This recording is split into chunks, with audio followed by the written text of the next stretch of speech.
Hello and welcome to the Last Word on Spurs. We are, of course, your multi-award winning Tottenham Hotspur podcast, and we are back. We are here. Times, they are changing. Times, they are changing for the good, for the better. We'll see. If it's the first time, you can find us on iTunes. We're on Spotify. We're across all major audio platforms. We're joined by three superb, regular returning guest to Last Word on Spurs. Richard Cracknell is in the building. Billie T is here. George Achillea is in the house. And we are here on the back of the news in which Thomas Frank has been relieved from his duties as Tottenham Hotspur head coach. That home defeat to Newcastle, of course, Tuesday night left Spurs just 5 points above the relegation zone. And the club have opted for a change after just 8 months of the Dane in charge. We'll be getting into on this show the inside story of Thomas Frank departing Tottenham Hotspur, what comes next for the football club, where, of course, we know we are 11 days away from a North London derby against Arsenal, and who is the lucky or the unlucky man that will take the hot seat short term or long term. But before we come on to all that and more, guys out there, thank you ever so much for all your incredible support as always for Last One on Spurs. As always, like, hype, subscribe to the show. Going to always be a busy one. There'll be obviously, of course, not just on the manager situation of feeling around some of the players, hierarchy, and where it has gone wrong in what has been a crazy, tumultuous 8 months of the Danes' reign so far. But I want to open up and see how everybody's doing, if I can. Cracks, loves you back alongside us. Are you happy by the news Thomas Frank has been sacked? And we'll limit it because, again, we're going to come on to more. But opening words, couple of words for you. Happy? Where are you in the world of Spurs? Evening, everybody, and I hope everybody's all well and all good. And good morning if you're listening on the pod tomorrow. Probably be 3 managers in by then, time you pick this up for your commute tomorrow. No, I'm happy, but I'm also unhappy that yet again another manager hasn't worked.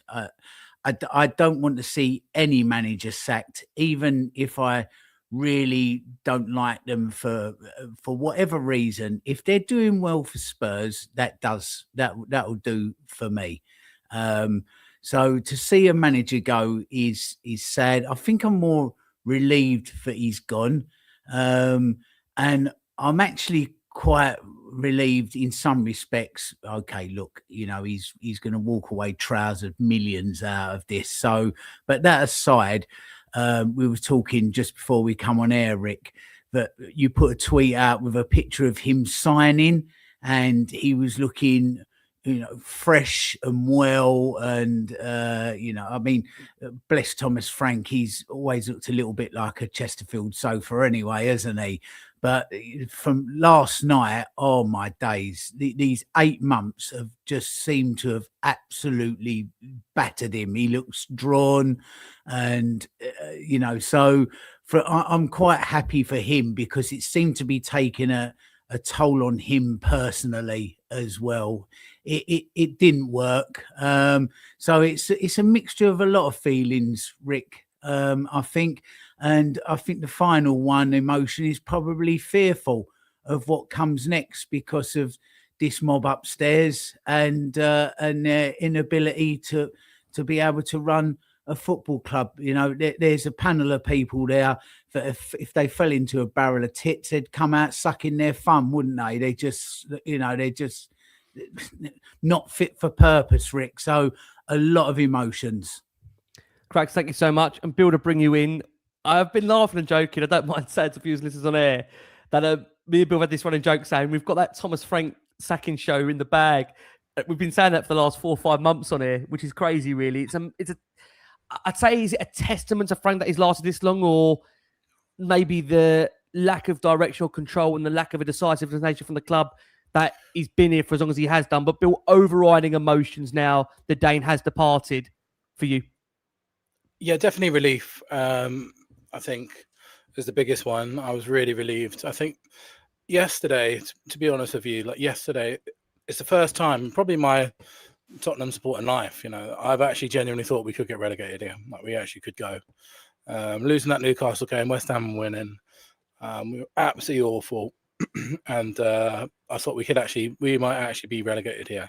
I've not dismissed relegation or anything like that. I think it's real, but yesterday was the first time where I've actually thought we are going to go down if we carry on with this manager. So he could not possibly survive yesterday.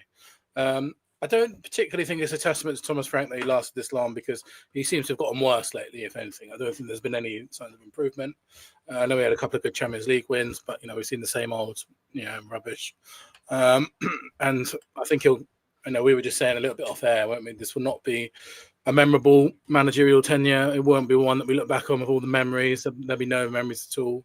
A really disappointing period, but among all that, and I'm delighted that he is not our manager anymore.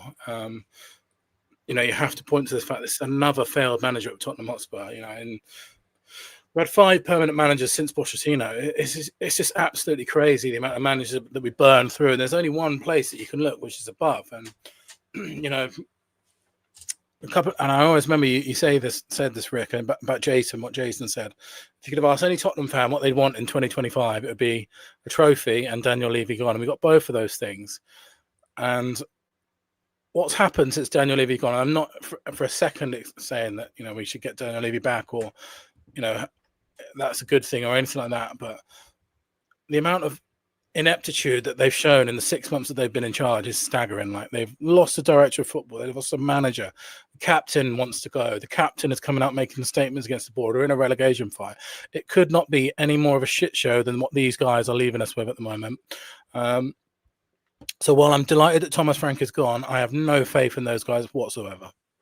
I mean, this is the crucial thing, isn't it? It's the fact that whilst there'll be a lot of relief for some Spurs fans that Thomas Frank has left, we have to remind ourselves it's the same people, or you'd say people of the nature on the board, that are going to be making that decision next. And you have to hope they're going to stumble upon the right person, because of all due respect, in the past, when Spurs have had time to go into the managerial market and make decisions, let's be honest about it, the ones that have been successful have been stumbled upon. Maybe you'd say bar Harry Redknapp, really at a point where they were looking for a manager. George, to bring you in, loves you back on the show. Overriding emotions, George, you come on to Frank in more detail, inside his exit, and what comes next for Tottenham. How are you feeling, George, on the back of the news that he has been relieved of his duties? Oh yeah, definitely major relief. I think someone pointed out in the chat as well. I was tweeting like a madman yesterday during and after the game. Honestly, just what I was watching it's just every single week I am left dumbfounded as to how much worse it feels like it gets. And I tell myself before the game goes, no, I'm expecting this to not be great. Just don't worry about it. And yet there's still ends up being something that I just end up being so disappointed by with Spurs. And this has just been going on for too long. I think it's just well overdue. So I'm now glad to see him go. But yes, I echo completely what the guys are saying. I think once this sort of period of relief ends and it starts getting into, okay, now what? I think that's when maybe a bit of the anxiety will start creeping back in, because exactly like the guys have just said, I think putting the faith in this board to make the right decision again, I think is almost non-existent. We've seen already so far, every decision has been so poor. And when you've got the likes of Johan Lange, where like Villa was celebrated when he left and they improved, and Arsenal have improved since Vinay have left. I mean, okay, granted, Vinay probably actually laid the foundations with the Arteta move, but and yeah, Brentford have improved with Thomas Frank going. I think it just goes to show that it's almost like this little cauldron, sort of where they're all feeding each other, that they're all playing off each other's egos and telling each other that, yeah, they're the right thing for the club. And that's one piece already gone with Frank now. And I think the other two, the club need to take a serious hard look at themselves and decide whether this is the right thing going forward. Because for me personally, from what I've seen so far, I don't trust Vinay or Johan Lange to make the right decision going forward. And I think that's where the anxiety is coming back in for me. And the reality is on that point, George, that the only way they can change around that perception, if possible, is by making a series of good decisions, which we await to see what comes next. Look, as we know, you do question and ask yourself, in the event that the shot from Mickey van der Ven goes in against Newcastle United and we end up equalising, does Thomas Frank get shown the door? Because there was boos at half-time, boos at full-time for Frank to leave the football club. He was being chanted at you getting sacked in the morning. On the back of that, of course, Newcastle United defeat at home. It left Tottenham just 5 points above the relegation zone. And I think, if we're being honest about this, that the fact they finally sacked Frank after being so reluctant before, I think really tells us that the fear of relegation is now very real for this board, as it should be. And the concern was, well, was it not taken seriously enough in the weeks building up to this decision? What was quite interesting is that Frank was addressing the media actually after the Newcastle game when he was asked personally if his job was under threat. And he spoke to them and said, he spoke to the owners the day before. And as far as he was aware, he was 100% confident he would be in charge for that Arsenal game. Now, from what we've heard, again, through the grapevine and what's been PR'd out there, is that Venkatesham recommended a decision to the owners, which was accepted by the club's owners, the Lewis family. And that was late on Tuesday, soon after watching the latest disappointment unfold alongside non-exec chairman Peter Charrington, who was in attendance. Venkatesham had reportedly tried to give the 52-year-old Thomas Frank as much time as possible, but what he produced was ultimately not enough, even despite the fact of the mitigating injury crisis that Spurs found themselves in. And it's understood that at this moment in time, John Heitinger has been overseeing training or some form of training, because there are conflicting reports that suggest that players were given 5 days off with no game this weekend, and some were actually not told in person he had been axed. So even if Heitinger, already at the club, is named interim, it's understood there will be a restocking of the coaching staff, with some of Frank's staff set to depart. As of this moment, we've had no confirmation in terms of any of Thomas Frank's backroom staff leaving with him, just Frank alone for the moment. Let's bring you in the statement that Spurs did bring to the airwaves in the early morning, of course, where they said the club have taken the decision to make a change in the men's head coach position and Thomas Frank will leave. Thomas was appointed in June 2025 and we've been determined to give him the time and support needed to build for the future together. However, results and performances have led the board to conclude that a change at this point in the season is necessary. Throughout his time at the club, Thomas has conducted himself with unwavering commitment, given everything in his efforts to move the club forward. We would like to thank him for his contribution and wish him every success for the future. Now, Frank departs Tottenham, as we know, with what is the worst win rate in the club's Premier League history, of the worst 10 Spurs managers for, of course, this last decade and going back. One day Ramos was the most recent before Frank, and he departed in 2008. 2 Premier League wins in 17, only 12 points from a possible 51, 5 defeats in 9. It's staggering, really, just how low Spurs had fallen under the Dane. And reports are suggesting that he leaves Spurs, coming over to you, Cracks, as the most unpopular head coach they've had in modern times. Is that how you would feel, Cracks, when you look back at the manager Spurs have had? Is that your feeling for you on that? Does he leave as the most unpopular Spurs head coach in your opinion?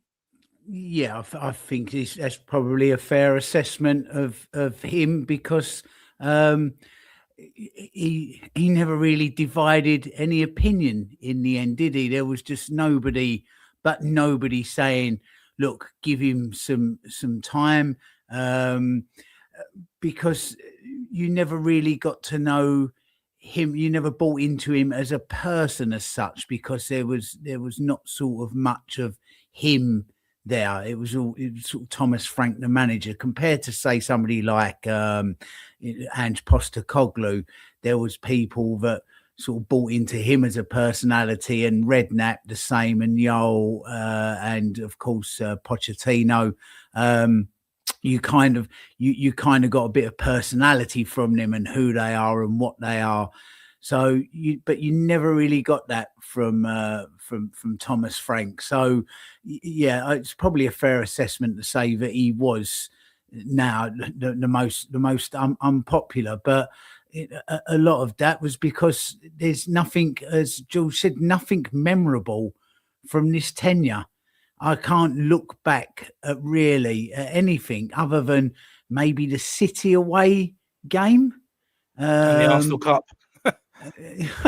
Exactly. Anything sort of memorable about him. This is, what he'll be remembered for. He's, it's his Steve McLaren Wally with the brolly moment, isn't it? Really, it's anything sort of associated to him now is indexed in ridicule and failure.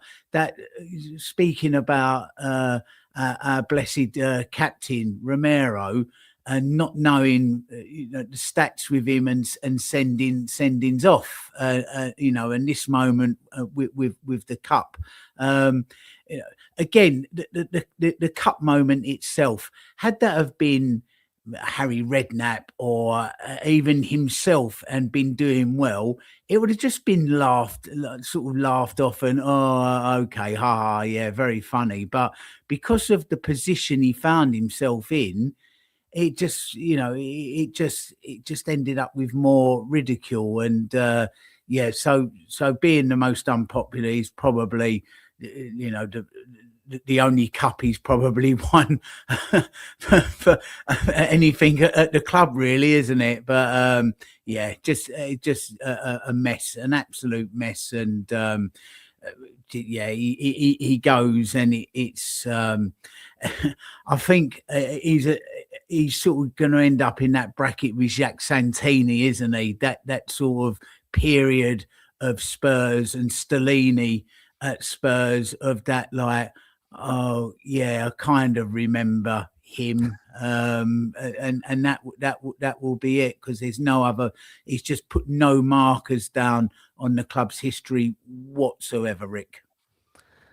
Yeah, I mean, you look at the fact as well, Bill, he averaged just 1.12 points per game as the Spurs head coach, 29 points in 26 games, the lowest rate of any Spurs manager, with 5+ games in the competition, 4 points from a possible 24. You're hearing reports now that some of the Spurs leadership felt they should have sacked Thomas Frank as long as 4 months ago. But then certain figures in the hierarchy then pushed that again just before Christmas, and it became a repeated subject debate every Saturday over the January period. But again, it was almost feeling like Groundhog Day we're hearing at board level. Is it just the case, Bill, that nobody could come to that conclusion quick enough, where we as fans seem to see this playing out week upon week before our eyes? Is it staggering that we allowed it to play out, Bill, for as long as we did? And had we acted earlier, could we have really maybe had a decent season in looking back on reflection? Or, I know a lot's been levelled at the nature of the playing squad and not being good enough and the injuries that we've had. When you reflect now, how much has this really written off the season, where a point we're now in is making sure we are still a Premier League club at the end of this campaign? Yeah, I mean, I think for me, the big red flags were Chelsea and Arsenal back in November, October, whenever that was. That was huge red flag, those games, to me, because when I remember coming on the show in summer, Rick, and saying, well, at least Thomas Frank might make us competitive in the derbies, but he did not do that at all. If anything, it was worse than what we saw under Ange, and Ange himself. Say what you like about Ange, but he was shocking in the derbies also. The XG, as someone puts in the chat there, was shocking. The signs have been there for a long time. I have no problem with the idea of trying to give a manager time and stuff. But again, we look at the ineptitude of the board.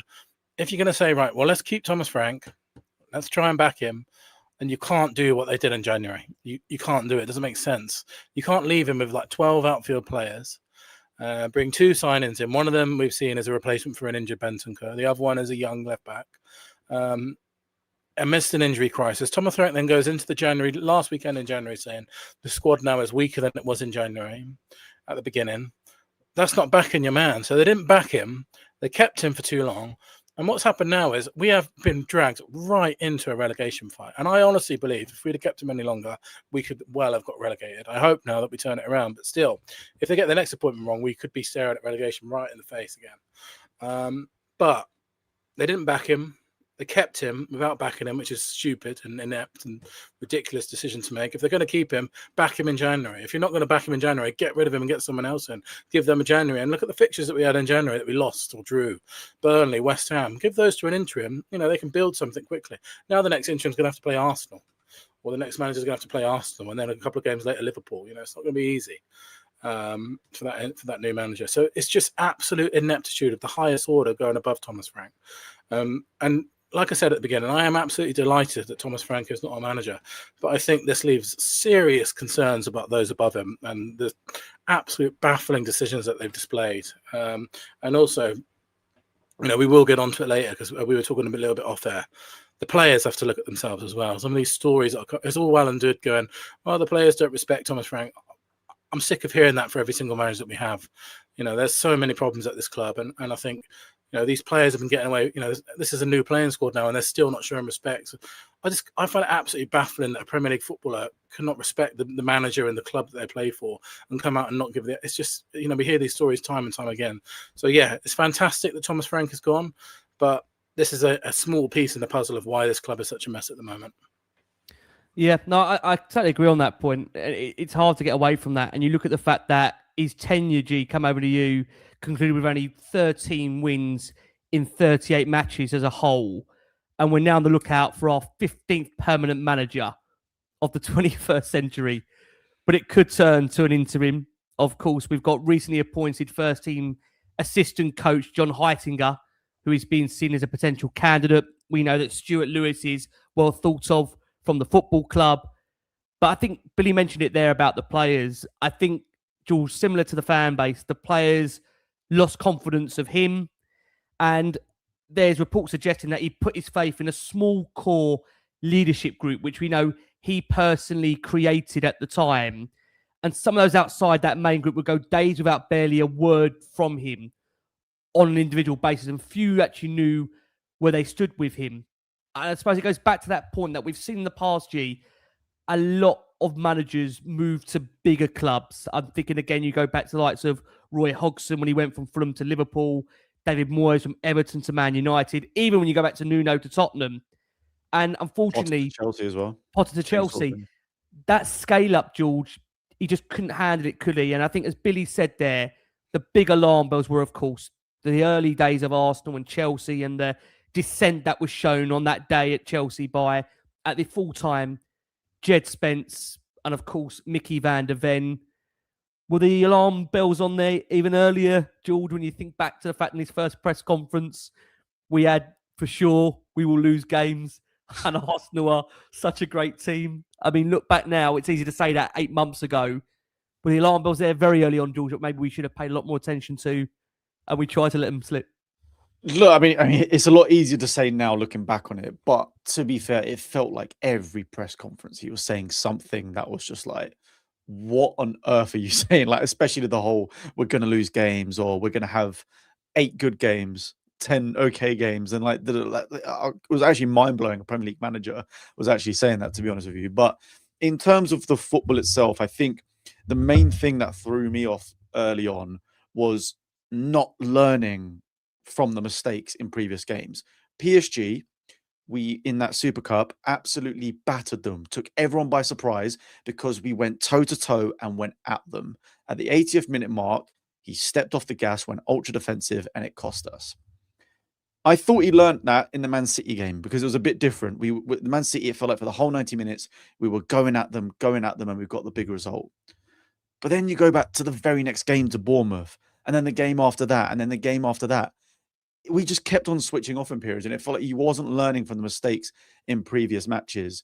Even with the likes of going for Bournemouth, knowing that they press us on a certain side and then pushing us one way, but then we still have the same plan in the next game. So there were definitely red flags early on, and I think when a lot of people pointed towards the sort of overperformance on XG, and it's not even just like a small margin. It was because of the fact we needed Palhinha overhead kicks, Richarlison edge of the box, scissor kick volleys, We needed Romero overhead kicks. Like we needed these weirdly, insanely magical moments just to salvage draws against terrible opposition. I think showed that there were a lot of red flags really, really early on, in my opinion.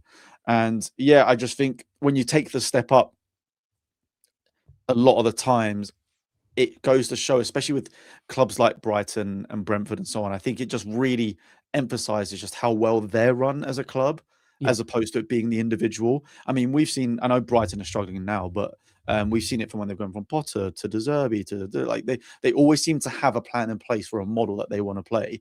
And for the most part, it's worked. It worked at the beginning with Hertzler last year as well. They've struggled now.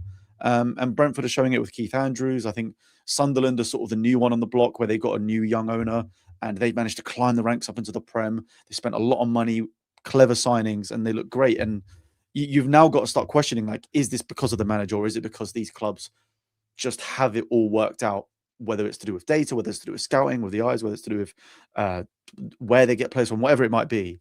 I think we're clearly not there as a club yet. And also, I think the pressure that's put on managers when they step up to this level, it shows very simply just by how many journalists are in the press conferences compared to other clubs. It almost feels like any little thing you say or do will get scrutinized quickly. Whereas maybe at Brentford, Thomas Frank will get the grace because the fans will realize, no, but he's taken us from like League One upwards or Championship upwards. No, it's fine. Like when they're not expected to be at a certain level. But when you come to a Tottenham, who I know we've been off it for a while, but as fans, we've been used to Champions League football almost every year for about six years. We were used to we were disappointed about being, what was it, 7th with Mourinho? Yeah. Like that was an absolute catastrophe that we were 7th. But now all of a sudden it's fine because we were 15th, 16th. And Thomas Frank said, no, I've seen some good things in the last 8 games, despite winning 1 against Palace. I think it really just shows how the standards have slipped at the club, in my opinion. So I think overall, I think we need to look at every level from the top down and really work out what's the mission statement, what's the plan, how do we want to play football, how do we hire the best people to do that? And I think so far, they've not ticked a single box. Listen, we're going to quickly squeeze in our first break of the show for our listeners that are on audio. Thank you already to the over 12,500 that are watching the show live. Thank you as always for your incredible support for Last Word on Spurs. I'm joined by Richard Cracknell. I'm not sure how many managers Crackers seen off on Last Word on Spurs. We're definitely probably into the multiple count. I was talking to my son Tom earlier, and he said, "Dad, how many managers is this now that you've seen off the Manager Crisis Sacking show on Last Word?" I think it's 6 or 7 now. Yeah, Rick? It's crazy. It's crazy. It's five permanent since Poch have gone. Mad. It's a mad club. I mean, that's why, again, in this next section, we'll be talking about our concerns around, Bill, you touched upon it there, about some of the playing squad and the descent. That might be a worry for anybody else that's going to be coming in. The role the board had to play in this, because, look, I think, again, whilst we can sit here and criticise Thomas Frank, it's fair to say that he wasn't adequately backed, despite the fact, similar to Ange Postecoglou, going through one of the worst injury crises that we've seen at Spurs in recent years. And of course, we'll also come on to what comes next for Tottenham, which I know, again, is the key question. What comes next and when? Thank you as always for your support, guys. Like, hype, subscribe to the show. Right. So, was that feeling, Bill, come over to you? And we've already touched upon it, that from day one, the feeling was within the squad that maybe Frank placed too much emphasis on the opposition in training, in preparation. And now what we're hearing coming out is the fact that he was lecturing certain players before the Arsenal game. One of them being Romero, who, look, this is a concern for Tottenham fans, right? As much as he's a captain, as much as he's scored important goals for us, there clearly seems to be a concern, Bill, around the culture at Tottenham. And Thomas Frank's tried to set that culture, and he leaves as being one of the, if not most, unpopular managers in Spurs' most recent history. But how concerning is that to you, Billy, around the culture of Tottenham, the fact we're hearing about players turning up late, the fact Romero, who's the captain of the football club, whatever you think about him playing-wise, ability-wise, what he's won, how concerning is that we seem to have some kind of disregard for whoever is there in terms of basic etiquette? Is that a concern, Bill, in general? And how much does that worry you in terms of whoever comes in next to try and sort this out? So there's two things that I think from it. One is that it's disgraceful from the players. I think if you're a Premier League player and you're because when you do that kind of behaviour, it's disrespecting the manager, but it's also disrespecting the fans of that club, and it's just respecting every single bit of that club that's been built over years and years and years. And if you're the captain in particular, I back Romero to the hills. My favourite player, one of them. I love that he comes up at the board. Love that he's a winner and passionate. But if you're, as a captain, being late to training, that's just disgraceful on every level. I'm sorry, that doesn't fly with me at all. That's a real letdown behaviour from Romero. The second thing which you can take from it is, I think, the overriding thing with Thomas Frank, and sort of links all of the things that we've been talking about together, is this job is just simply too big for him. The whole job was too big for him. He doesn't have what it takes to be able to cut it at a club like this. Now, unfortunately, when you are a Big Six club, and people say Tottenham aren't in the Big Six, but Tottenham are in the Big Six, because the Big Six is just simply the six richest clubs in the league. That's all it is, and we are one of them, believe it or not. You get added scrutiny. Every press conference. You get every loss that you have, you get intense press conferences. We saw that he crumbled into them. Your playing squad is comprised of players that are high-level internationals on hundreds of thousands of pounds a week, or tens of thousands, mostly in our case. And as such, their attitude changes because they think they've made it. They don't have any concerns in life. They think they can just leave Tottenham and go to a big club, so they don't really care about Tottenham that much. And that's not nice, but that's unfortunately the reality is. Now, Thomas Frank does not have the personality to be able to control or oversee or influence that kind of behaviour, unfortunately. He's just not cut out for it. And that is a big reason why I lost. But that does not mean that these players should be able to get away with this kind of behaviour. A strong manager, and we've seen them in the past at Tottenham, Conte, Ange, Mourinho. If you're going to, and Pochettino as well, if you're going to be that kind of figure, you can rule with discipline and respect. You have to have such a big personality, such a huge charisma, and you have to make these players listen to. It shouldn't be like that way, but that's just the way it is, unfortunately. So while I think it's really clear to see Thomas Frank's shortcomings are that he can't handle this level of club, that doesn't mean the player should get away with it either. I think also, Cracks, to bring you in, we're also hearing suggestions that have come out in the media in this last day or so following Frank's sacking, that a Tottenham player believed that while Postecoglou was perhaps not the best coach, the players respected him, they admired his charisma and listened to what he said. But those players soon stopped listening to Frank because, as they saw it from their end, he didn't have the personality required to coach a big team. Should that be a concern? Well, it should be a concern for the board, right, in terms of this next appointment and the level of calibre of that appointment. Should that be really a thing that's in their mind, or have we got an issue really deep down in our playing squad where we've discussed dissent with regards to certain players not turning up on time? What I'm trying to get to is this a core problem in our playing group rather than it being an issue around the manager, or is it a bit of both for you? No, I think it's an issue of a culture at the club, Rick, more than anything. Look, Romero, although us as fans made him right and lauded him for what he was coming out and saying publicly, if you put that to one side, if your club captain at 27 years old, so he's not a kid either, feels emboldened enough to be able to say that, and without that being consequenced by the manager and or the club, then you've got a problem at your club. It's as simple as that. He felt that he was able to do that. And guess what? He could.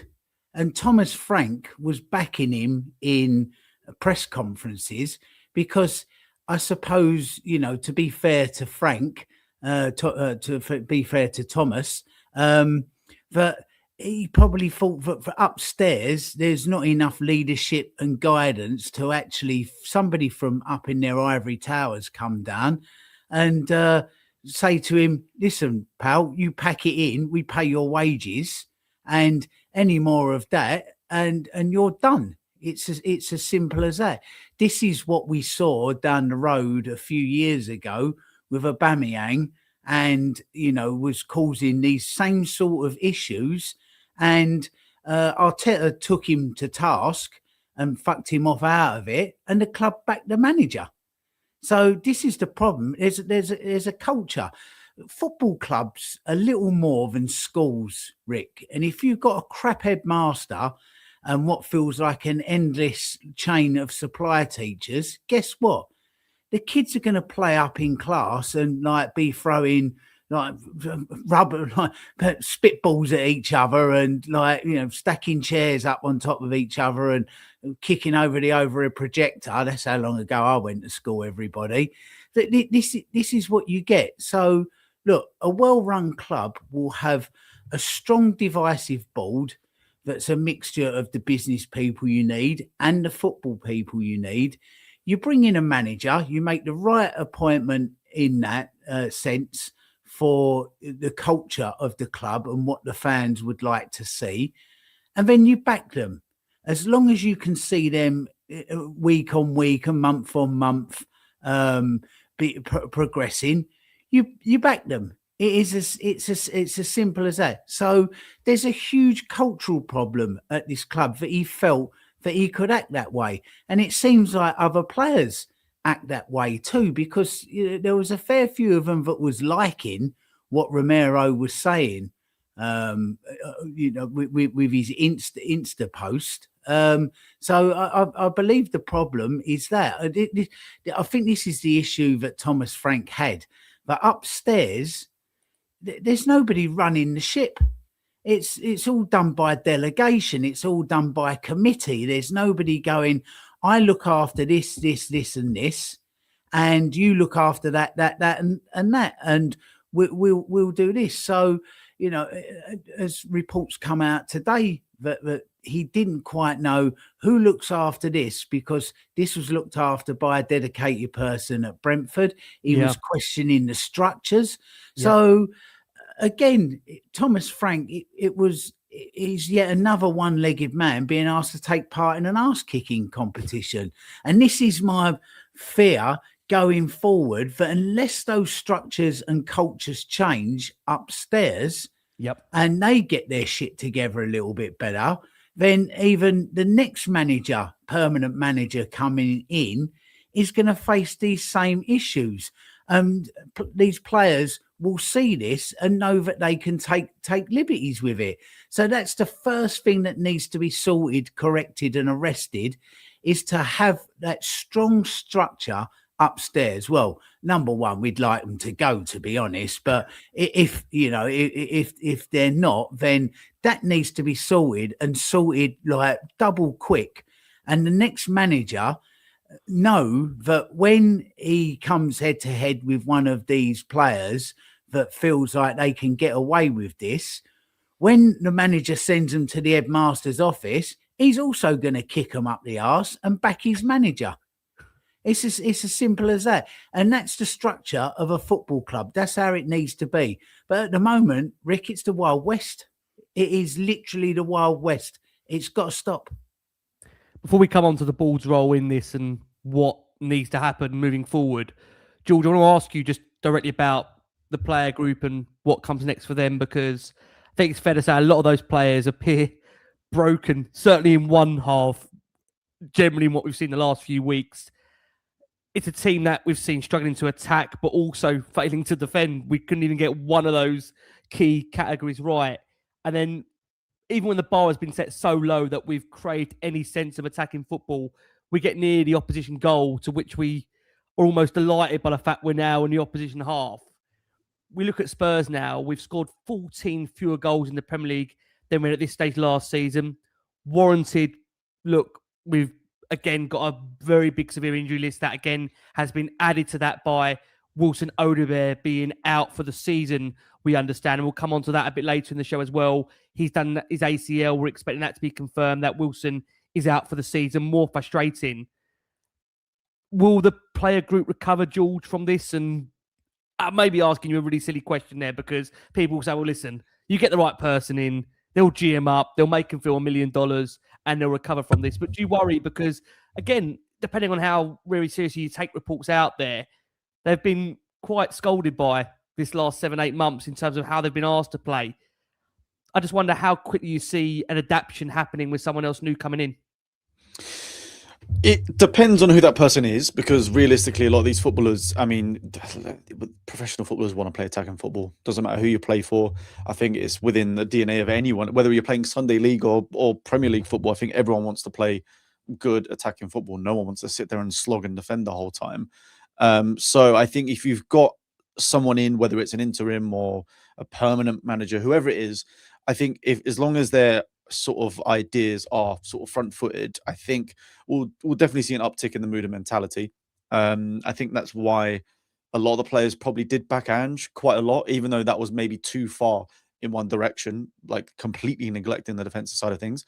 You saw a lot of them just liked the fact that it was an ultra attacking style.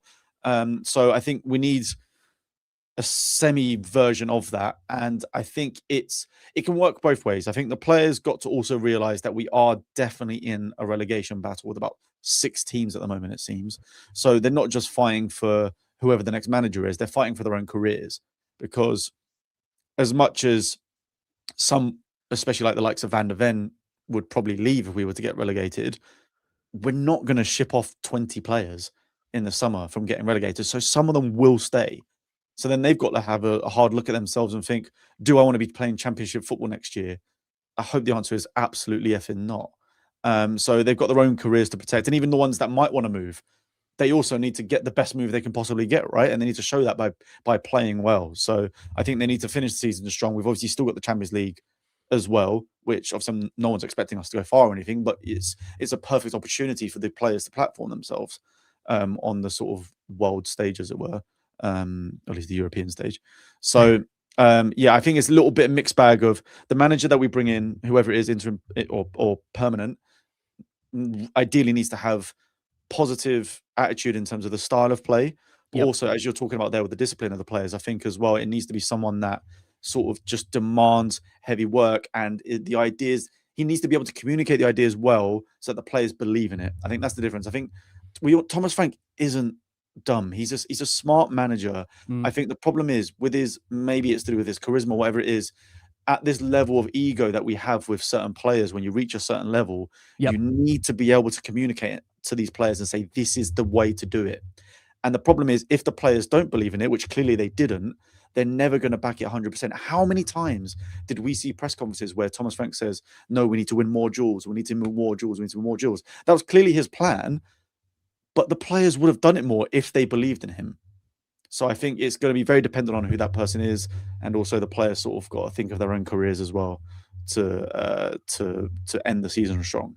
Yeah, very good points, I have to say, from you, G. I mean, I just want to bring Bill in here about the ball's role in this. Venkatesham in particular, you know, you do wonder how moments change, Bill, in terms of the summer, because as many know, when we got Frank at the time, he wanted to sign Brian and Bruno from Brentford, but by the time he was appointed in mid-June, and Bruno had already decided he wanted to join Manchester United. We know Spurs explored a move for Antoine Semenyo in that summer, but they balked at the time of the asking price. They switched their attention to Kudus. They got that done. And we obviously, of course, we knew the club were keen to bring Morgan Gibbs-White in. And you just wonder, again, football is sliding doors moments. When you look back at the summer now, difficult summer, because, of course, again, we were gazumped by Arsenal for Eze as well. How different, Bill? Is it hard to ask you how different things would have been had we got those players for Thomas Frank? Or do you just think, even with those players, based on what we've seen and the lack of being able to scale up, command that authority from the squad, even with those additions? Because people talk about the fact that in January we were trying to add, along with Conor Gallagher, of course, Andy Robinson to the group, right? And whether that would have maybe affected having a bit more winning mentality culture around it. Do you just think, Bill, regardless what happened in the summer, those players wouldn't have changed the situation? No, I don't think that, to be honest. I think, and you know, this is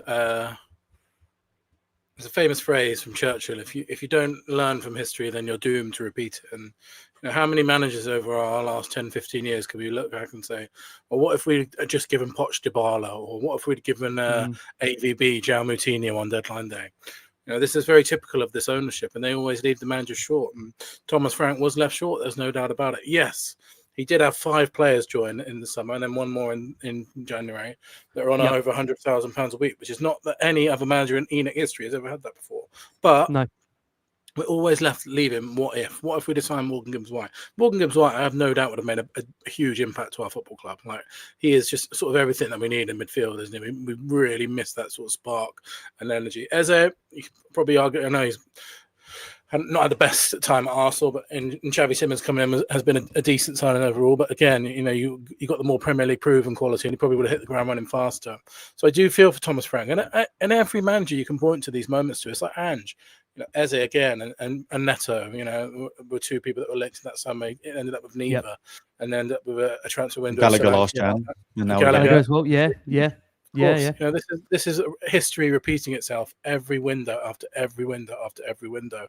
So while again, I'll keep saying it. While Thomas Frank had to go, he's an absolutely inept manager that's nowhere near good enough. But it's the same mistakes over and over again from the same people above that. And Tottenham fans are always left asking, "What if?" But Arsenal fans aren't the same, because they go out in the transfer window and they get it. They're not wondering after a transfer window, "What if?" Liverpool fans, they're not wondering what if after this summer transfer window, are they? Because they're decisive. Tottenham are never decisive. And you can point to a little bit of bad luck about the Eze deal and the Morgan Gibbs-White deal. I still think if we were a bit more decisive, if we'd have paid a bit more, if we'd have been a bit more, well, let's just go and pay. Let's go pay over the fee for Morgan Gibbs-White then. Let's go and pay the Eze deal straight away, so there's no chance of Arsenal coming in. That's the difference between these other clubs and Tottenham. We're always left wondering what if. And Thomas Frank is another manager that, yes, he's not good enough, but he's been failed by the board just as much as any others. Well, just on the ball, now we'll just come back to you in a second, Bill, but Cracks, just to get your take on this whole thing around the ball. Venkatesham was bragging at the time about the process to appoint Frank, having 30 candidates plus lined up, having the 10 characteristics, and the fact Frank was the outstanding candidate, the number one choice. And the reality is, when you think about it, we've been given what has become the worst Spurs coach in recent memory, both statistically, stylistically, and it's a brutal indictment maybe of the lack of competence and judgment at the top of this club. And we're at a point now where there's an uncertainty over what happens to Spurs come the end of the season. Will we even be a Premier League club? Because I've got no doubt in my mind the direction of travel we were going, and I believe this, had we not decided to sack Thomas Frank, and I don't know what's going to come next, I'm convinced we would have been relegated, because the form table was telling you that. You look at everyone around us, the reality is that had we kept Thomas Frank on, I'm not sure we would have got enough points to survive. So how much needs to be apportioned, Cracks, at board level for disappointment and the failure when you reflect on it now? Well, there he was talking about this painstaking fact-finding mission that they went on with all these key KPIs and everything else, and it ticked this box and it ticked that box, and we ended up with Thomas Frank being the outstanding candidate for the job. You may want to go back and take a look at your 30 key point, whatever it was, processes that you're actually going through, because clearly that's not worked, has it? That really hasn't worked. So if you've got people on a board that don't get football, don't understand football, how are they asking them the right sort of questions to be able to do the job? So that's a worry when he's gone into this detail of how painstaking it was of all the processes they went through, and then decided this was the way forward. But football doesn't work like that either, Rick. It's a lot more, I don't know, it's not that painstakingly scienced like that, is it? This is all personalities and if people fit in, and emotions, and how sort of people rub along with each other. Because if you look at, like, when you go back to One Day Ramos, if you looked at his CV and what he'd done in Spain, and his achievements, and how it ended up, and then how it went under Harry Redknapp. You see where I'm coming from? You've got to have this. The XG of managers almost, isn't it? It's like, don't overanalyze things, because if you do go through all these things, but then they haven't got the personality to be able to manage sort of 20 lads in a dressing room, then you're gonna get nowhere with it. So yeah, that's a worry, what they're actually doing in their selection processes. I mean, there's enough people that have been in football and around football, and have a great admiration and love for Tottenham, to be able to co-opt them in to some of these decisions, to almost give them a little bit of an overview of their eye test and their feeling, just their gut feeling, because I think a little bit of that does come into this as well. But at the moment, it's sort of making decisions on a spreadsheet, and football just does not work like that. Yeah. And I mean, I think it's crucial we bring this point as well, Bill, to come back round to you. Johan Lange, who was seen as a very, very close ally to Thomas Frank during his time at Spurs. And there's no doubt, obviously, of the same nationality. They have got a very strong relationship between them two. And there were reports, again, maybe insisting that Vinay and Johan were prepared still to give Thomas Frank more time, and what's being churned out to the media maybe isn't the case. I just wonder for you, Bill, Johan Lange's role, given the January transfer window, as much as we've said, that I think killed Frank in footballing terms, and I think in general really disappointed us as fans, the lack of business we did. Who is accountable for this appointment of Thomas Frank? Because some would say it was Daniel Levy, the driving force behind that, but then he's been allowed to stay in charge and really eat away at a season where now, I know we've got the Champions League campaign still to go, but we are now battling to stay in this division in the Premier League, which is unthinkable and unfathomable to say. Who is accountable for this in terms of Johan Lange, Vinay Venkatesham, and how much pressure are they under now when it comes to the next appointment, in your opinion? I think the answer is all of the above. I think if it was me, Lange would go with Thomas Frank yesterday, today, tomorrow. I think I've never seen a less convincing, personality at a football club, just in person in general. I think sort of everything that he does to me is sort of screams that he's not cut out for the job. I think the interviews that he does on Monday was a disgrace. The excuses that he rolled out were a disgrace. This guy was essentially demoted when Paratici came. He was demoted by Aston Villa. He was then sacked by Aston Villa. He came to Tottenham. He's been demoted again. This guy is absolutely useless. I'm amazed that he's still at the football club, but he'd be the first person out the door. Vinay cannot be denied of any culpability. He backed Thomas Frank in videos in summer.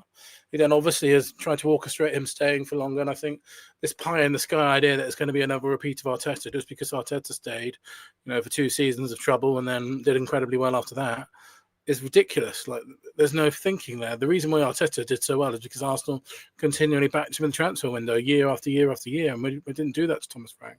So if it was up for me, I'm not convinced by anything this guy's done since he came as well. Popped out a couple of videos in summer when things were going rosy after winning the European Championship. There's been no videos since, have there? There's been a couple of desperate notes in some programs, but then straight away in the January transfer window, it wasn't followed up. So I'd get rid of him as well. And above all of that is the Lewis family, who, I would celebrate way more than Thomas Frank leaving, and way more than any of those guys that I just mentioned leaving. I would celebrate, if they go. I'd take a week off work. I'd go on holiday. These guys have just let us down time and time again. And it might be the grandchildren now of the guy, but let's be real, nothing really has changed. And I'm of the genuine opinion that nothing changes until everything changes. I think, we've been doing this for a quarter of a century now. That's an insane amount of time to be at a football club. A quarter of a century they've been here, more than. And the same with Pat. I'm sure that we'll be here in summer. The next manager will probably be in trouble. or going, and then we'll be promised a transfer window. They'll come out and do excuses in the transfer window. They'll be let down in January. The same will happen. This has been happening for years and years and years. And until these guys go, I just can't see anything properly changing. And I mean, George, I think my feeling was at the time before his sacking that they would have maybe given the Arsenal game, in the event we're coming to it in a second, that the interim coming in, if they get whacked at Arsenal, what does that feeling do for the new person? But then when you're hearing these suggestions about the obsession that Frank had around Arsenal in general, and he just kept reiterating to the players about Arsenal and how good they were, and the benchmark and the barometer, and the fact that he hadn't seen a team that he's not losing any matches like Arsenal. There was a feeling around players reportedly that they just said, he can still come back, Rick. He can just sit in the away end with the rest of the scummers, can't he? Well, I just asked, does it feel a bit like an inside job at the moment, George? You've got Venkatesham there, that's former Arsenal, the manager that was obsessed about Arsenal, holding an Arsenal cup. I mean, will this be the abiding memory for listeners on audio? I'm showing George the picture of Thomas Frank holding the Arsenal cup and the optics around that. George, does it just feel there was no way back from that moment? Because many thought this was AI. It wasn't actually in any way a real image. But when it came out, it was. I mean, George, was there ever going to be a way back? We talk about those horrendous London derby performances under him. Again, you laugh and joke about having imagine having a cup of an opposition. But in the run that he was on, will this always be the abiding memory, George, unfortunately for him, in the wrong way? Yeah, probably. In terms of these sort of inside job thing, you know what, and more to do with his comments actually about Arsenal all the time. I think it doesn't matter if that's what you truly think. I think we can all see Arsenal are clearly doing very well, otherwise they wouldn't be top of the table. And this again just comes back to the whole charisma and being able to manage a group of players and this, that, and the other.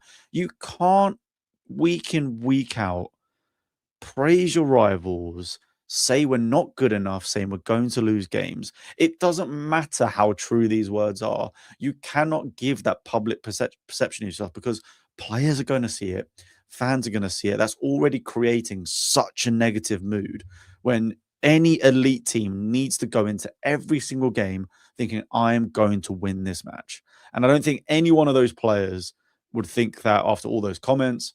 I think the Arsenal Cup was almost like the little sort of cherry on top of the cake of just such memeable Spurs things to happen. And I would not be surprised if the players are all sharing it around in their WhatsApp chats and whatnot as well. And I think it just creates such a bad atmosphere when you've got your new manager just twerking for your rivals non-stop rather than focusing on the football at hand when we're just losing week in, week out. So, it doesn't seem great. And I think the whole Vinay thing, I didn't know what to make of it when it first happened, because on one hand, I was more thinking that these guys are supposed to be like professionals. They're supposed to just run football clubs, supposed to know what they're doing. Does it really matter where they came from? Because do they actually have like ties to those clubs? You know what I mean? But when he's been there for so long, and you start seeing the horrible decisions after horrible decisions, it starts making you think whether not necessarily there's an inside job, but just clearly underqualified for what we're trying to achieve and where we need to be. Yeah. Well, listen, it's over. Thomas Frank has left the building, and we now need to discuss what comes next for Tottenham.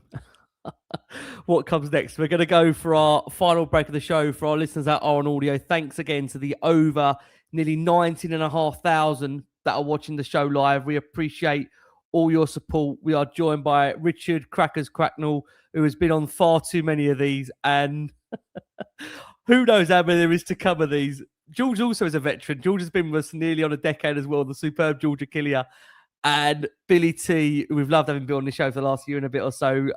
I don't think Billie's even new to this scene, because Bill, I feel like, has been part of the furniture for such a long time.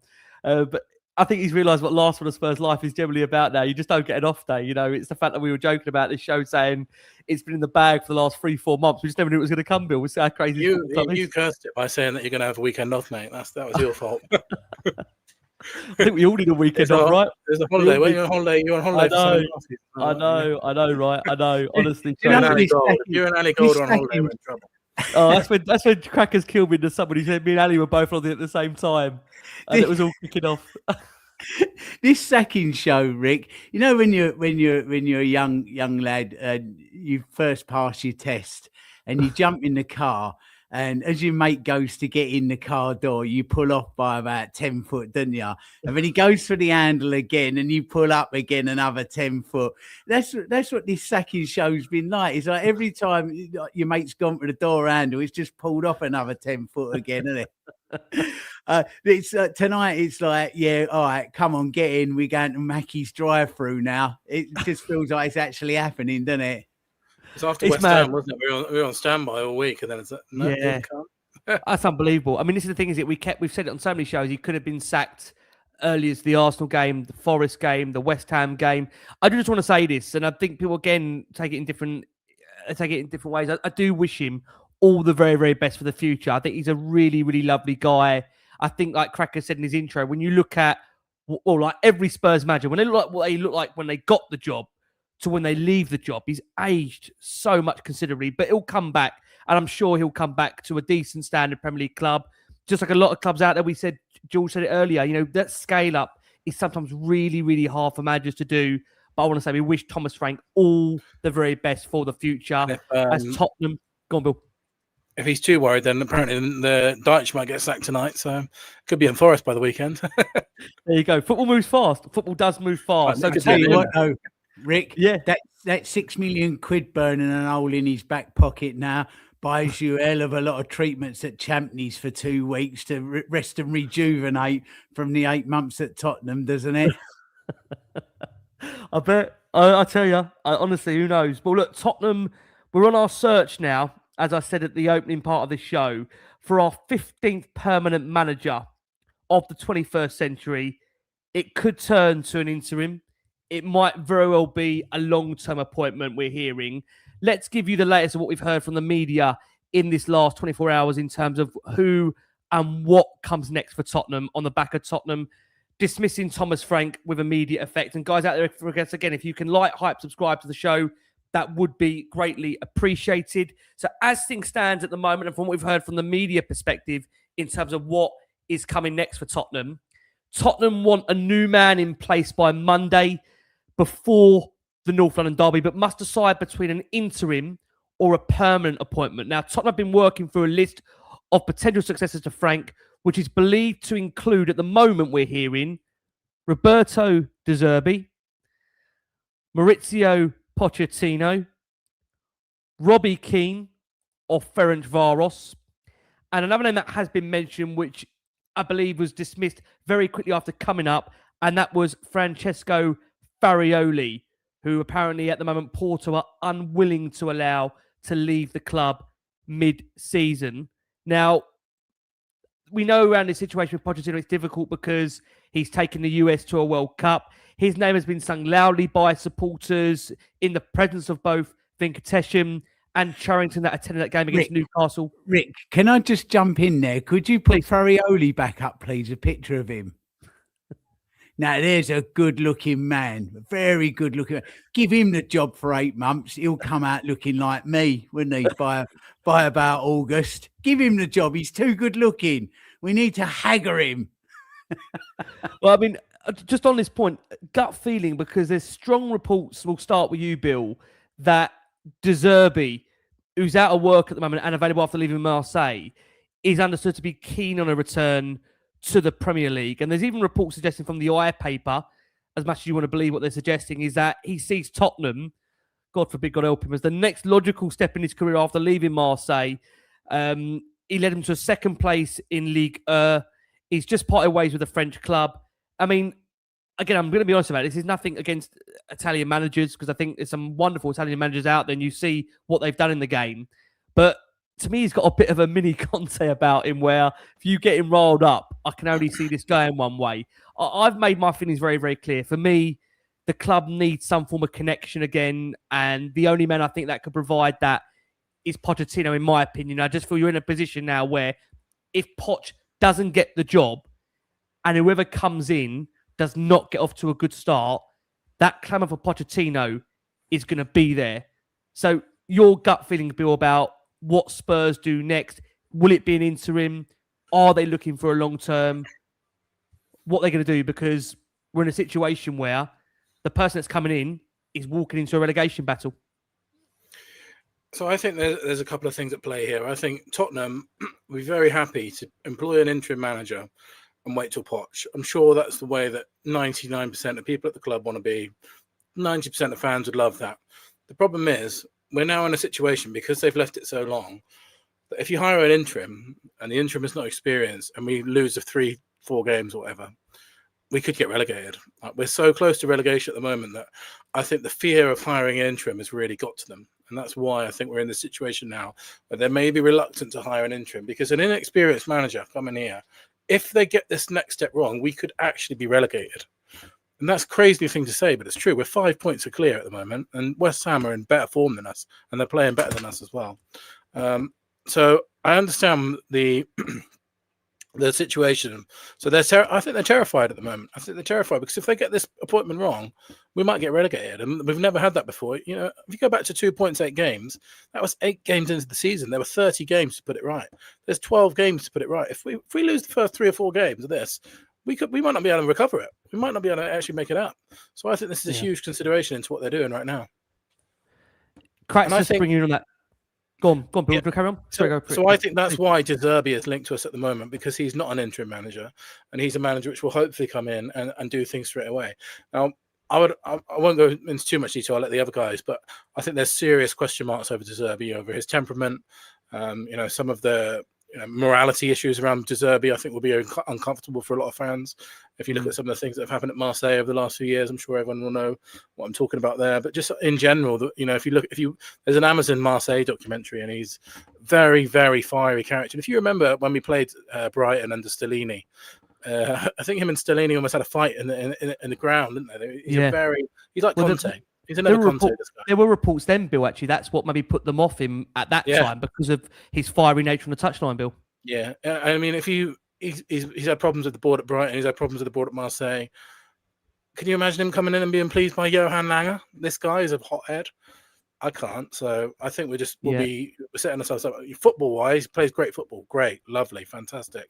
He's probably football wise, but I just think there's a lot of question marks over De Zerbi that would make it a no-go for me. I think what's quite interesting, actually, it was a recommendation of Fabio Paratici we heard in the earlier part of the season, where I think it's become world knowledge now that Paratici called it on Frank very, very early on that he thought he wasn't the right man. I think he recommended De Zerbi, and I think he also might have even recommended Farioli at the time to the board along with Igor Tudor, but they decided not to take them up on that. And obviously he left the club for Fiorentina, and he's gone on there to become their head of football operations. George, let me come to you.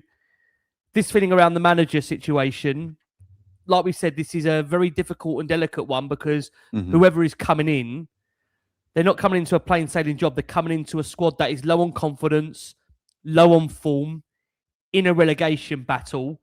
And right now we're unsure whether it's going to be an interim or a permanent appointment that's coming through the door.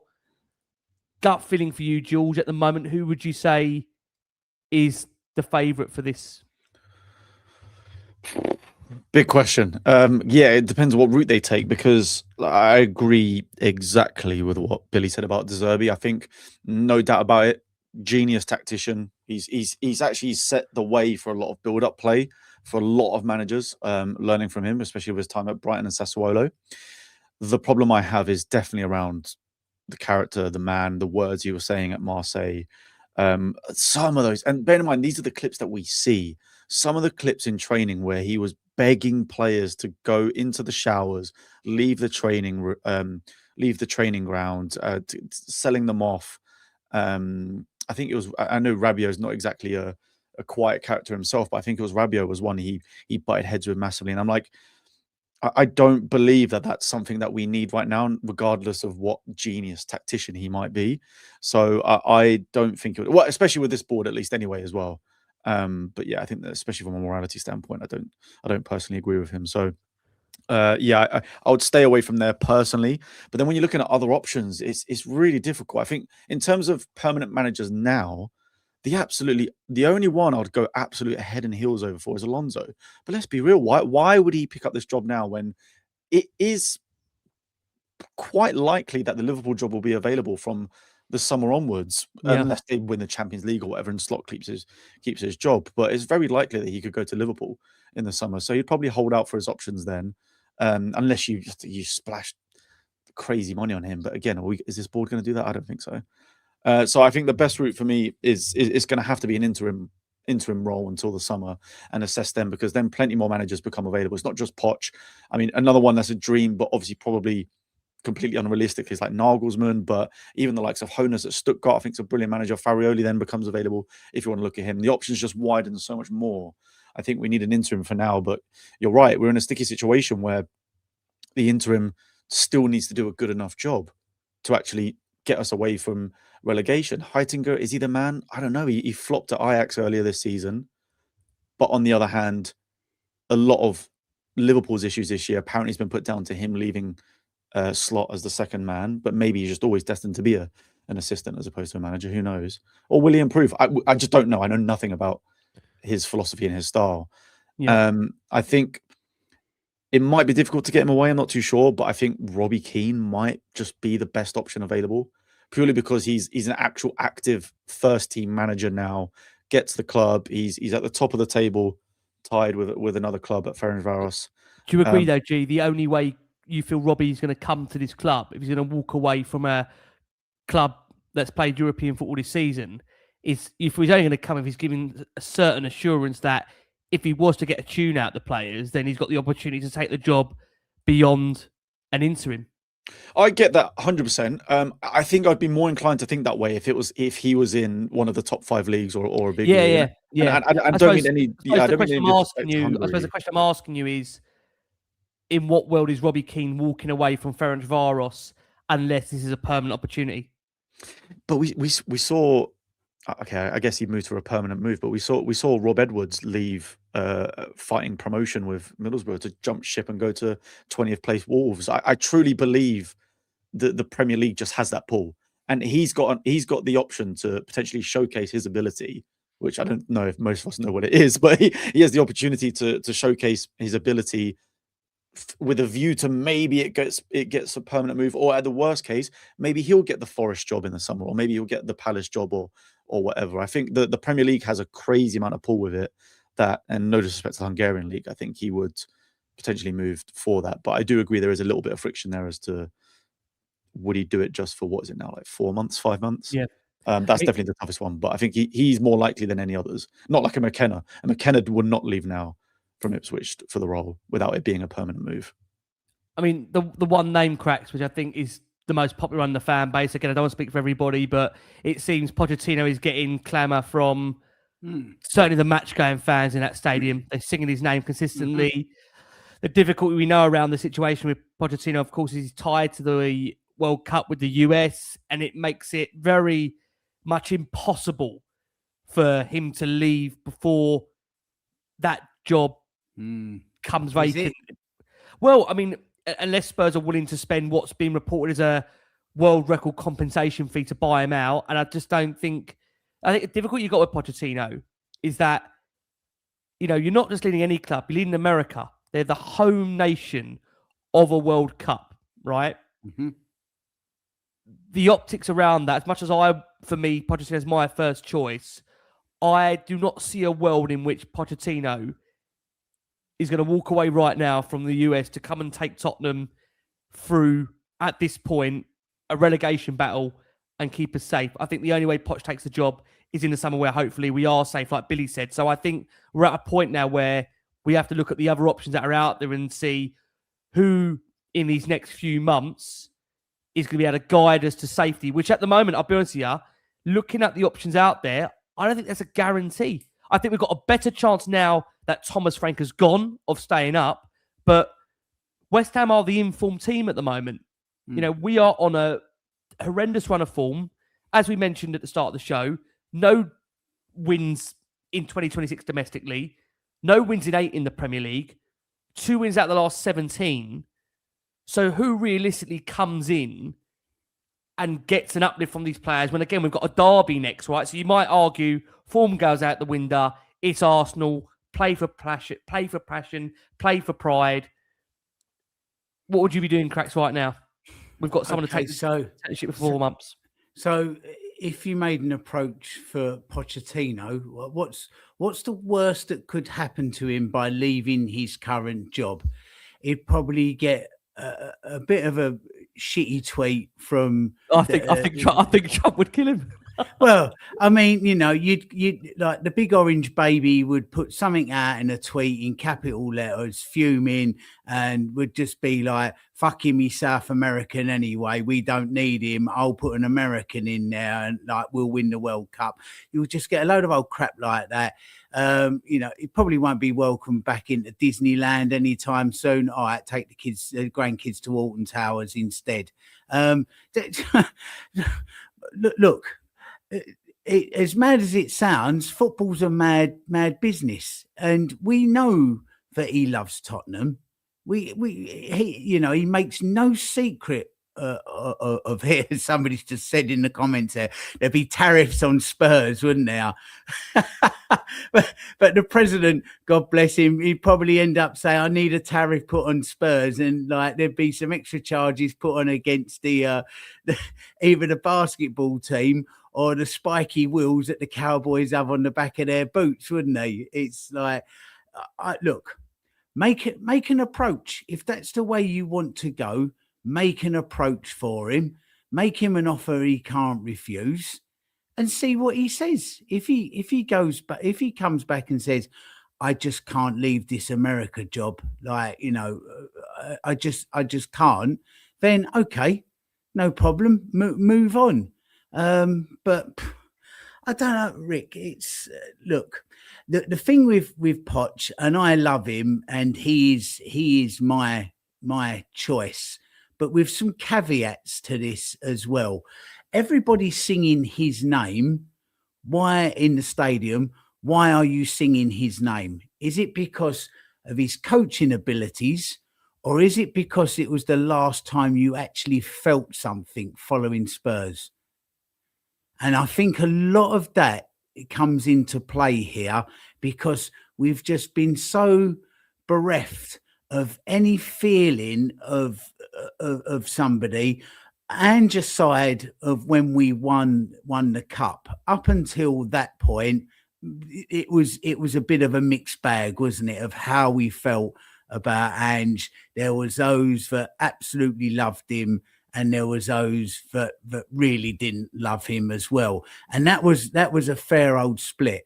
Under Poch, there was that real big approval rating by a huge majority of the fans. But there was times under Poch where we saw it and it was like, that's not right. That's not right. That wasn't good today. This didn't feel good. And there was other times when we was absolutely invincible. I mean, going to Wembley and the way the results we got there, we just like the whole of Tottenham was turned upside down. We wasn't even in Tottenham. Yet we'd done so well, and teams coming to Wembley would raise their games by 10, 15% just because it's Wembley. And we still done well there.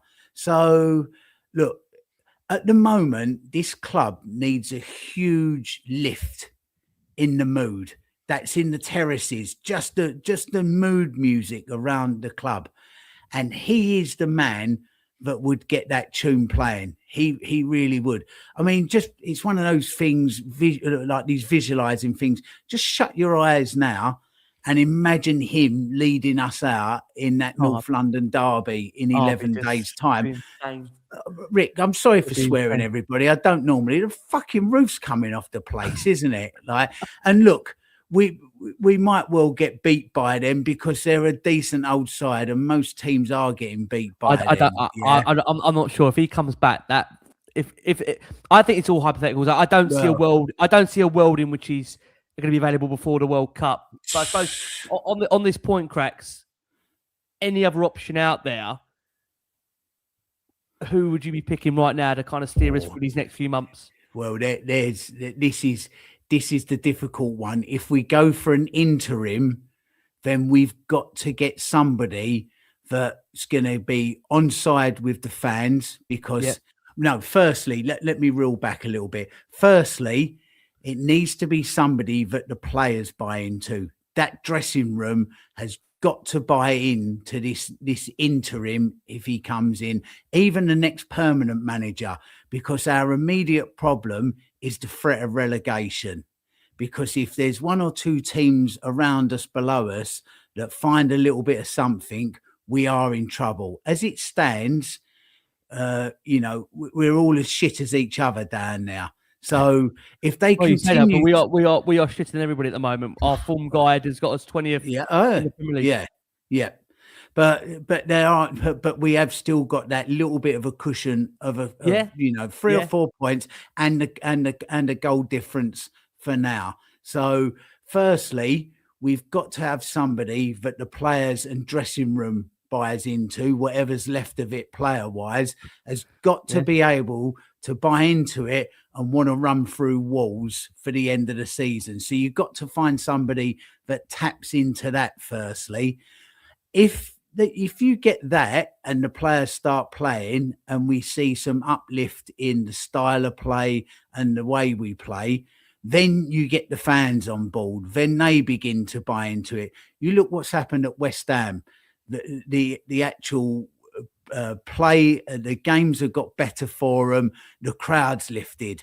A couple of months ago, it was shocking. Nobody wanted to be there, and then last night they were well behind it. So that's how you get the fans on board.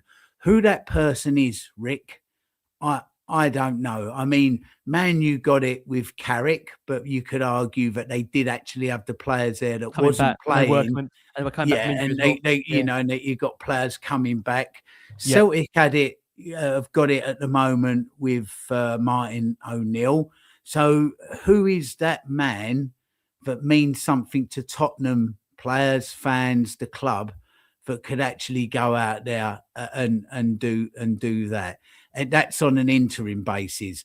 On a full-time basis, you've kind of got to get that a little bit to make sure that you stay up for this season, and then going forward from now, you start to slowly build. So at the moment, as much as there's a few players in now that you'd actually punch in the face for how they're behaving, you've got to go like just get a little bit of an arm round them for now. You've got to massage their egos. You've got to tell them how great they are, and you can do this. You get to the end of the season and you've done it. Then you can tell them their fortune a little bit, can't you?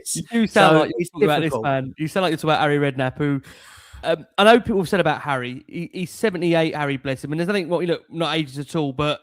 It's important we say this, that his last management jobs in football were a 5-month stint at Birmingham City and the Jordan national team, which is over a decade ago. And before that, he also contributed in taking QPR down to the championship. Obviously, he's been on I'm a Celebrity in more recent years, eating bugs. Cracks, I know you know him personally, and he's been on Sky, he's been on BBC doing the rounds. He would, of course, come back, wouldn't he? As we've heard, he'd come back. Yeah, of course he would. He'd come back. I'm pretty sure Glenn Hoddle would come back as well. He just needs to wait until Cheltenham and then he can get. But do you think, Cracks, maybe with, I don't know, maybe a younger coach like Jermaine Defoe, whether that could work? Because what I'm gauging here from everybody, nobody's massively enthused by the suggestions around the interims.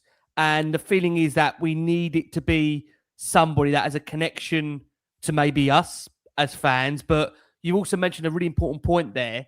They also need to command the respect of the dressing room, which again, back to Billie's point, makes the appointment a gamble and a risk. And that's what really worries me, because we are in a desperate situation here.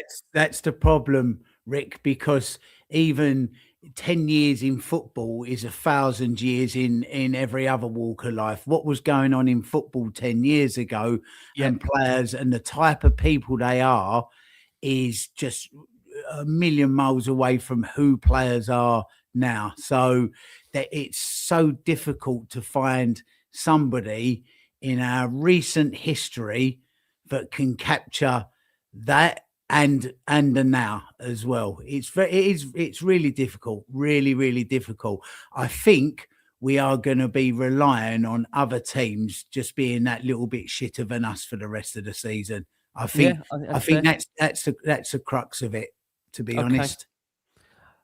George, gut feeling for you, because the kind of feeling I'm getting from the panel here, nobody really has got the name on the tip of their tongue as to who it should be, which again is a worry in itself, because you're making it into Saka manager, and this is what a lot of fans like me as well have called for throughout the course of this season.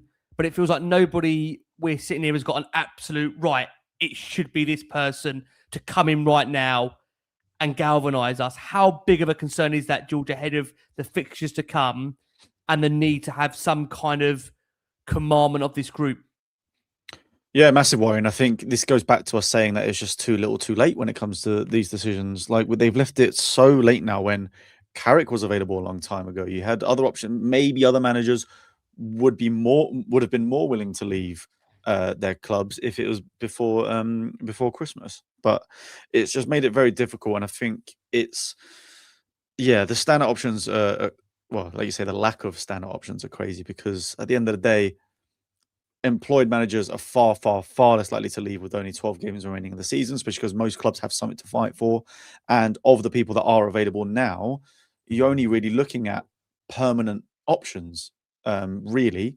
And even then, you're still probably aiming too high at the likes at Alonso right now. So I think for me, in terms of like most likely, I can't not see it being Heitinger, really. I feel like there's got to be a reason why he was brought in sort of so late, and they were willing to let that happen without the thought, if they weren't thinking, okay, there's a possibility he could take over, given the fact, or albeit not very successfully, but he was a manager earlier this season.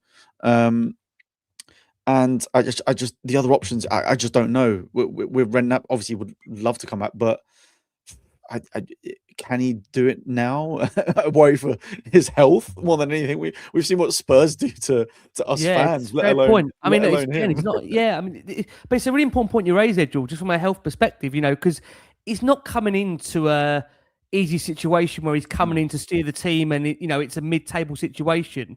You're coming into a relegation battle, and I just wonder on that point, Bill, how much that does factor in as to how big a decision this is for the board. And there's massive pressure on them now on the back of you could argue that they could have, what they could have done very early on with Frank, they could have swung it to say it was Daniel Levy's appointment and it wasn't on us. But by the fact they've championed Frank for so long throughout this season, had ample opportunity to sack him, as we said in the earlier part of the show, could have sacked him after Arsenal, should have been gone after Forest. How could he have survived after West Ham, right? You're now at a point where we are in a dogfight. It feels, as I said earlier, this board have actually now woke up and realised, God, we are in serious, serious trouble. And the problem out there is the options right now, I don't think anybody can guarantee whoever comes in definitely 1 billion% keeps us in the Premier League, Bill. That's the biggest problem, isn't it? By far. And I think that's why they're in the quandary they're in. And again, it's that sort of indecisiveness that we spoke about at the beginning, Then I made this decision earlier in January. Then the interim would have plenty of time to turn things around and a favourable run of fixtures to do it. Now we're on a tightrope, and if we put one foot wrong, we fall off and we're relegated. Like, this is so consequential. Whatever happens next to the history of this football club, like, you can't understate it really. Like I said before, if they get this wrong, we are relegated. We are actually relegated, which is insane thing to be. Imagine, after Bilbao, to be thinking we're 6 months later, the four of us will be on the podcast where we're saying we could actually get relegated. It's insane. It's insane what's happened, but that's the reality that we're in. So this decision, I can't remember a time where getting the right manager was more important than this, because it doesn't matter what really happens next season at this point. We have to survive. Yeah. All right. Listen, closing point. Like we've said here, it feels like a massive, massive week for the football club. Do we think we're going to get the decision this side of the week, or do we feel it's going to be dragged into early next week? Reports out there where we want a decision by Monday. Bill, they've got 5 days off, haven't they? So we can't afford to bite off. I mean, they've really deserved those 5 days off, haven't they? They've really deserved those 5 days off. Yeah. I think I would argue that, if a manager comes in tomorrow and they want to get 4 days training back, then maybe they should. But our players are all in the red zone. So I think 5 days off might be doing the wilder goods at the moment, because the last thing we can have is another injury. So we might need to take it, but it can give us a little bit of time. We don't need to rush because they have to get this decision right. So well, it's funny you say that, because Kevin Cook, who's a regular viewer and listener, we say this, Cracks, after every show you've been on with me for about sackings. But Bill, you can answer this. We always say, oh, the next appointment is the biggest one. But is this arguably, Bill, whether it's interim or long term, this is the biggest appointment in the quarter of a century that ENIC have owned the football club, whether that's with or without Daniel Levy here? It feels like this is massive for Tottenham. Massive. I think so, because certainly in my lifetime, relegation has never been a realistic threat for me. This is the first time where I've thought this could actually happen. This is the first time that Tottenham have been in this, certainly since I was a kid. If we get this wrong, we're going down. So it's life or death for Tottenham, really. So, normally I'd be all about, right, let's get a project guy in, who's going to manage us for the next 5 or 6 years, give him a couple of seasons to get in. Fantastic. At the moment, we can't even begin to think about beyond this season. We have to survive. So I think it's definitely the most important that I can remember. Dewey, I presume you go along with that, right? I mean, again, you're more one of the younger ones out of all of us. I mean, just I'm going to close with Cracks, but G, for you, such an important decision this is for the football club. Yeah, I don't think I've seen a relegation in my lifetime, so it's massive. We've got to get it right, and I think it's tough. The options are pretty grim, which is why we need the ownership whilst they're still here to go all out on this and get this right. But again, it just comes back to what we were saying earlier, like my confidence in Vinay and Johan Lange to get this decision right, because they will be the ones making the decision is just it's at zero. So I really don't know where we go from it, and that's the bit where, like I said, I could celebrate earlier that we no longer have Frank here, which I still will stand by is absolutely the best decision. But yeah, definitely a bit of anxiety creeping in, because we've got to get this right. And I think I agree with Crackers. I think we're going to have to maybe pick up the odd win here and there and just pray that the likes of Forest, West Ham maybe lose their purple patch, and Palace and so on, and we just get through by the skin of our teeth, really. So yeah, I think it's really important. It's funny, I remember at the time of us doing the Nuno sacking show, and just all of us, the day he was sacked, coming on here afterwards feeling relieved but buoyant and excited about the fact that it was very early in the season and we could still go on and compete across the season. But I think this is the thing, isn't it? We've come on here tonight, and whilst there's a relief that Thomas Frank is no longer the Spurs head coach, there's also the fear knowing, Cracks, that you look at the same people, bar Daniel Levy, that have got to take this decision. And I think, like George and Billie have touched upon there, I think fan confidence for a lot of fans, again, not going to speak for everybody, would never want to do that. I think fan confidence is at an all-time low that they'll get this right, because when it comes to the footballing decisions, even since Daniel Levy's left the club, there's been so many misdemeanors, so many, that there's no guarantee that they even can get this right. And this, I agree with what we just heard there from a viewer listener earlier. This is the biggest decision they will take in their custodianship of the football club. And they've got to try and get it right. And that's what the scary part is of this. I think Vivian Lewis has probably turned around to Vinay this evening and said, I'm going to give you 36 hours to go away and make the biggest decision in ENIC's history. And he'll say, OK, boss, leave it with me. And then he'll come back on maybe Friday morning and say, OK, here's the decision. We're going to give Bad Bunny the home dressing room this summer for his concerts, and we'll give Beyonce the away dressing room, and that's probably about the extent of their knowledge. Big decisions, Rick, isn't there, to be made? Massive decision. Big, huge decisions now. Look, I don't know, whoever it is that comes in at the moment has got to come in and get hold of some players like Gallagher, even though he's only just arrived, Mickey van der Ven, and he's got to work out quickly who the big characters are in that dressing room and just say to them, I need you for these next 12 games. He's just got to go and get those and try and get a tune out of them and get some buy-in, and then see where we go from there. It's a huge decision. Huge. Yeah. Massive decision for the football club, which they've got to try and get right. And to add to the woe that's around Spurs at the moment in terms of player availability, also been added to that list, as we said in the earlier part of the show, is Wilson Odobert. He suffered an anterior cruciate ligament tear. So, look, you won't be surprised. I think he's played the last 6-7 games in a row. So when you continue to play a player that often for so long, unfortunately, this is the nature of injuries. And, Spurs are in a situation now where it adds to a list without already Dejan Kulusevski, James Maddison, they're more longer term, but still out Kudus, Bergvall, Richarlison, Bentancur, Porro, Destiny, Udogie. This is desperate times at the moment for this football club. We've got an injury crisis. We've got no one really steering the ship. And we're now in the process of trying to appoint, whether it's an interim or a long-term appointment, very, very quickly ahead of what is still a crucial run of fixtures for this football club. So it is very much going to be testing. Other than that, Rick, everything is fine, isn't it? It's just all it's all just tickety-boo and roses in the garden, isn't it? But other than that, it's completely business as usual. Even this injury thing is a huge issue that needs addressing. Somebody was saying that about 80% of the injuries to our players are at home. Is there something going on with this pitch? Or why that many? I mean, like I said to you in the last show, I offered an apology to Ange Postecoglou because I was always alluding to, he's just overtraining them. That's what happened at Celtic, all these ACL injuries, etc. But it clearly wasn't the case.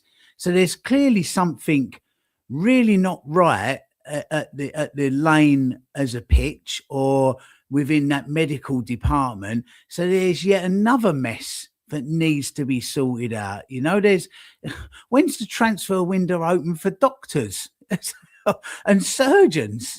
My God, I tell you what, I'm glad that will be the next thing in this next century we've got to deal with. But just on the point you mentioned there, Cracks, about the injury crisis, to let everybody into a crazy situation that Spurs find themselves in, or have found themselves in, that under Thomas Frank, Tottenham averaged 8 player absences game week to game week in the Premier League.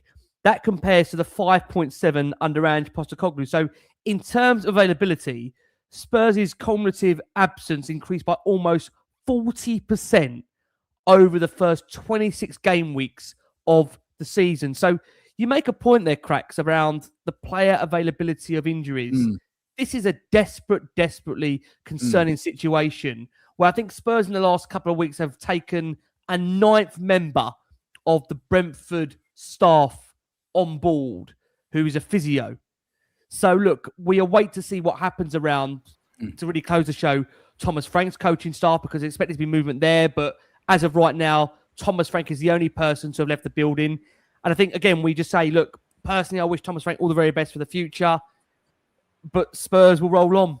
And like we know with Tottenham, who knows what comes next, but I'm sure we'll be with you every step of the way to cover it, Cracks, all right? Preston away. That's what comes next, isn't it?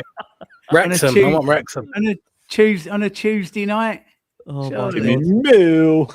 I tell you what a football club this is. What a football club.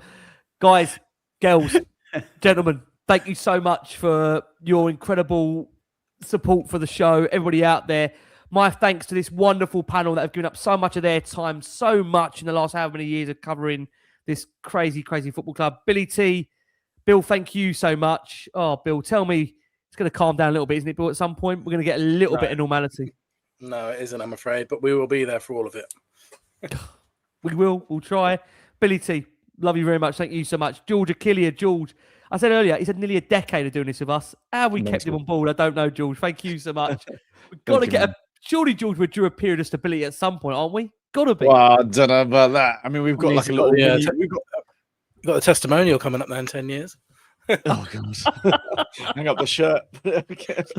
You're all invited. Calm down. I tell you, honestly, Cracks, thank you so much, and I guess let's see the next day to the next shit show, right? Let's see what it's that Bart Simpson memo, isn't it? Just the next comment day from Natalie just there. As last word on Spurs got like practice shows put aside, like when TV companies have like for Operation London Bridge, isn't it? When someone big goes and all the government and TV companies, we have Operation Skywalk. Operation Skywalk. Rick presses a big red button and a bat light goes up into the sky. Even this morning, Rick, about 2 minutes past 10, when all of a sudden Ornstein broke it, and I just texted you and I just said to you, what time tonight, Rick? That's all I just said to him. It's like Avengers Assemble, isn't it? That's what it is. You can't get a break. Honestly, I say this. I don't think Tottenham is like any other football club out there. The things you speak about, I don't know anyone that focuses so much on directors of football, CEOs, sporting directors, managers. You just don't know what's going to come next. But again, we thank everybody out there for their patience, their time in giving their love for the show. We appreciate you all out there. My thanks to Richard Cracknell. Cracks, thank you so much. George Achillea, thank you. Billie T, thank you for when the whistle blows. God, can the whistle blow on us at some point, please? From us all. Guys, keep safe, keep well. And in typical Tottenham fashion, we'll be back with you once we know what's happening next. God help us. From us all, keep safe, keep well. And come on, you Spurs.